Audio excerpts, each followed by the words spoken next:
Magandang araw po sa inyong lahat mga kapatid. Welcome po sa aking video ito.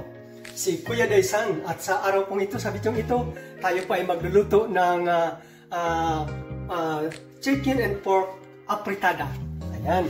Ito po siyempre, chicken and pork apritada, yung meat ng chicken at pork. Tapos siyempre, ang unahin natin yung mga spices.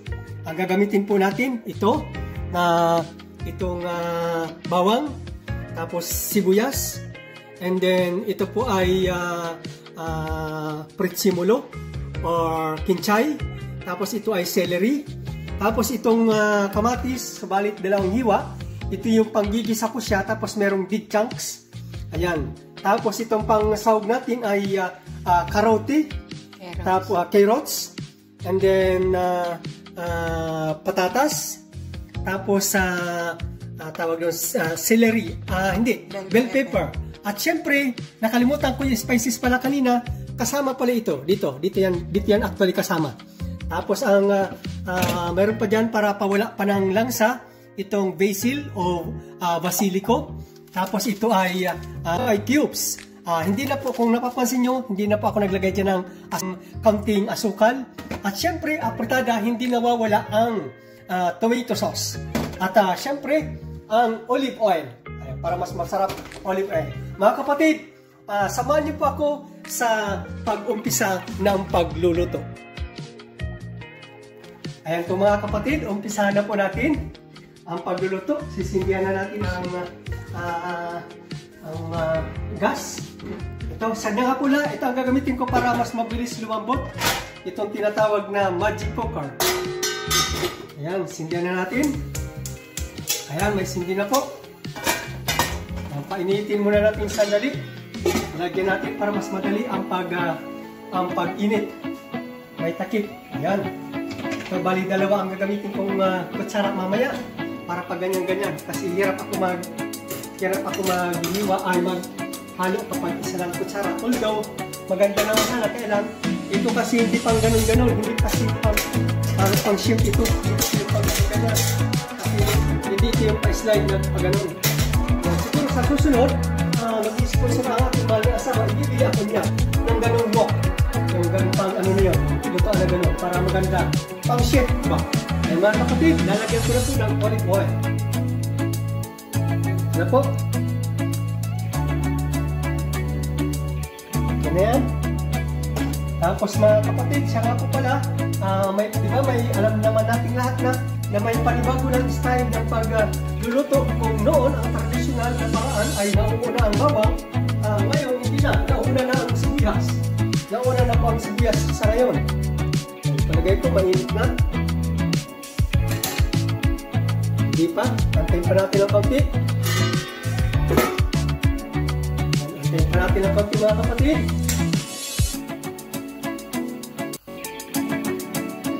Naka-maximum naman yan. Hindi na yata. Okay.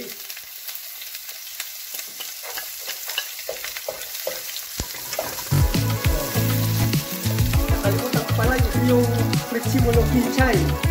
Nakalimutan ko pangalan. Kasi sa ating kinchay para kinchay. Sunod na natin ang bawang. Hindi na po ako naglagay mga kapatid ng luya kasi marami na spices na makakawala ng lasa, ng amoy. Marami na. Kasi dito pa lang sa kinchay, okay na. Saka dito sa celery. Tapos yung celery pa nga, may konti pa akong, ay nakalimutan ko pala, meron talaga. Hindi ko na, meron pala tayong hotdog. Meron pala tayong hotdog. Ayan. Pero yung hotdog mga kapatid, ayun po ay, yun naman po ay optional. Optional lang po yung hotdog. Nasa sa inyo naman po yan kung ano ang inyong gusto sa inyong recipe. Yan. Yan po ang recipe ni Kuya Daysan. Mayroong hotdog sa pagkakataong ito. Mga kapatid, ito po yung mga nakaraang kong video. Ito ay tanim ko mismo. Ayan, tanim ko mismo yan. Ayan. Ito yung kaya ang dami yan, ang dami itong mga dahon yan. Ayan, kung gusto nyo po humingi ng dahon, mag-comment lang po kayo mga kapatid. Papa-LBC ko. Joke lang. Joke lang po mga kapatid. At ilagad na natin ngayon ang celery. Ito pala. Para ano niya.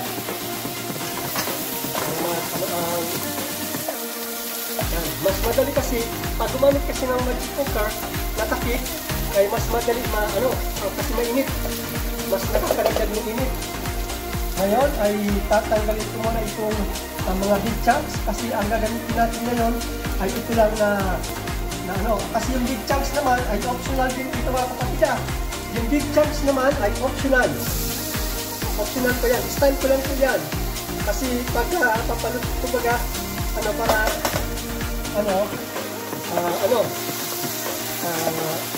nasasarapan din kasi sa kamatis na yung hindi pa siya hindi siya masyadong nagdurog. Pero ito, yung mga maliliit talagang tuturugin natin yan. Malulutuin talaga natin yan. Kaya gumagamit tayo ng magic cooker para mas lalong madali. Madali na ito mga kapatid ha. Lilipat ko lang muna dito. Lilipat ko dyan at parang ilagay na natin pati yung kanyang sabaw. Kasi nag-ano na yung sauce, yung sabaw ng tatakpan natin para mas madali. Maraming salamat po mga kapatid sa inyong panonood sa aking video ito. Sa araw na ito na tayo po ay nagluluto ng chicken and pork papritada. Yan po mga kapatid. Chicken and pork papritada. Mga kapatid, antayin natin at least na 2 minutes para siya, mas madaling siya. Lumambot. Mas madaling lumambot yung kamatis. Yun po ang kagandang mga kapatid pag gumamit itong magic cooker nito kasi yung niya, di ba kanya nag-ibak, kusa siyang nabalik doon siya doon yung tubig na yung water ibak, nabalik din siya dito kaya papasarap doon kasi kung nag-evaporate na parang mamawala naman yung nasa ba. Pero yun, bumabalik siya doon, kusa siya mawalik doon. Kaya pagkatapos nito mga kapatid, ang ilalagay na natin siyempre yung garlic. Subalit, dahil kulang yung binabas ko, kulang pala sa aking pagtansya, naglabas pa ulit ng galing sa freezer. Kaya yan ang ulan ko dyan. Okay, sige. Yan po mga kapatid, nandito na po tayo ulit. Tatanggalin ko muna. Sabi ko kanina, tatanggalin natin yung manok kasi mas malambot siya kaysa sa pork meat. Kaya pipiliin muna natin. Ayan, paluto na yung manok. Ayan. Sige, i-stop muna natin mga kapatid kasi tatanggalin ko muna yung mga manok. Ayan mga kapatid, nalipat na natin yung manok. Ayan, habang nalipat natin yung manok, ay okay na, kailan pa, okay. Habang nalipat natin yung manok, mamaya i-dadagin na ulit. Lalagay na natin ngayon ang carrots. Kung napapansin niyo mga kapatid, ayun presko ang ating laurel. Ayan. Nilalagay ko na, ihabol na natin ang carrots, at ang hotdog, tapos ang kamatis. Yan, talagang sinadya ko yan mga kapatid na pahuli yung mga big chunks of tomatoes. Kasi gusto ko rin na, although meron tayong yung na durog na kanina, yung unang lagay. Ano? Mamaya pa tayo magtitipi mga kapatid kung okay na ba yung lasa. Yung sa palagay ko, kulang pa yun, kaya maglalagay ako ng kapatid. Depende po sa inyo mga kapatid sa pagkasapin ninyo. Yan, depende po sa pagkasapin ninyo mga kapatid. Halo tayo ulit. Tapos isang kulong nito, saka natin ilalagay ang patatas sa isang kulong na. Isang kulong. Ay mga kapatid, nandito na tayo ulit. Ayan. Babalikan natin itong tinanggal natin kanina. Ito yung tinanggal natin kanina. Tapos ilalagay na rin natin ang patatas. Ilalagay na natin ang patatas mga kapatid. Ayan. Habang nakalagay na yung patatas, ay sasabay na natin itong ang tomato sauce. Ayan, nasa inyo lang kung nasa kanya-kanya tayong diskarte mga kapatid ha, kung kailan nilalagay ang tomato sauce kasi meron namang doon pa lang sa pagsangkot siya ng mga meat ay nilalagay na yung tomato sauce. May kanya-kanya naman kung kanya-kanya po tayong diskarte mga kapatid. Naglalagay ko na rin po itong manok. Tapos sa ilang sandali pa natin ilalagay ang bell pepper. Kasi yan po ay sadyang malambot. Mamaya pa natin ilalagay. Ang dami na. Tapos palagay ko ay kulang ng kaunti ng tubig. Tama-tama naman. Kung kulang ng kaunti ng tubig, tama-tama para maalog natin yung masabuti. Yan, tama-tama para maalog natin yung masabuti. Ayun. Yun o. Okay. Halo pa ng konti. Halo pa ng konti. Antayin natin maluto ang magsasabay niyan ang carrots at ang patatas. Magsasabay niyan. Kasi ano na, punta. Ano yan. Tapos, another option mga kapatid. Option na po ito lahat. Hindi ko ito napakita kanina. Pero ito ay another option lang po.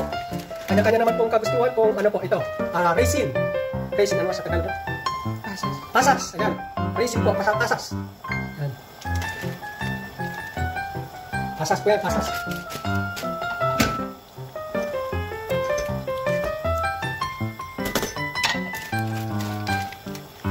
Kasi yung tamis-tamis nito, siya po ang mag-aagaw. Siya po kasi ang mag-aagaw, mag-moderate ng medyo masim-masim, di ba pag minsan, medyo masim-masim ang tomato sauce. Yan, siya po yun, mag-moderate na po siya. Saka yung nilagay natin kanina na konting asukan, almost 2 tablespoon, nilagay natin asukal kanina. Yan na po mga kapatid. Nakikita na natin ang pagiging aprikada ng ating pork in chicken aprikada. Tatakpan natin ulit. At pagbukas natin ulit, isang kulo, ilalagay natin ito kaya dalawang kulo kasi dahil yung patatas. Kaya dalawang kulo yan ay dalawang bukas pala. Ayan, ay ilalagay na natin ito.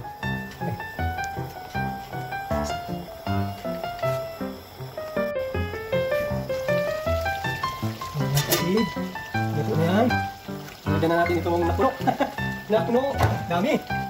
Ang dami din pala. Napuno na. Yan, hindi na yata, mahirapan na yata magtakip. Napuno na kasi punong-puno pala. Yan, hindi na natin matatakpan mga kapatid ng magic cooker kasi dito sa gitna ay didikit na kasi ito ay nakaubok. Wala na. Hindi na natin matatakpan. Kaya lang pag ano kasi matutuyo. Pag walang takip matutuyo kasi. Wait lang mga kapatid, magpapalit po tayo ng nito.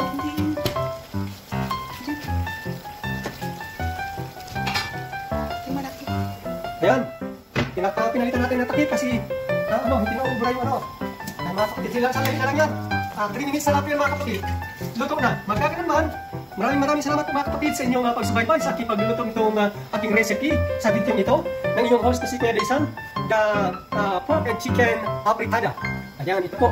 Maraming salamat po mga kapatid. Kung nagustuhan niyo po ang aking video ito, ang aking recipe ito, please like and share and please write your comment below this video on the comment section and please subscribe my channel Kuya Daysan and hit the notification bell para lagi kang updated every time na meron ako panibagong upload na video. Maraming salamat po sa inyong lahat mga kapatid.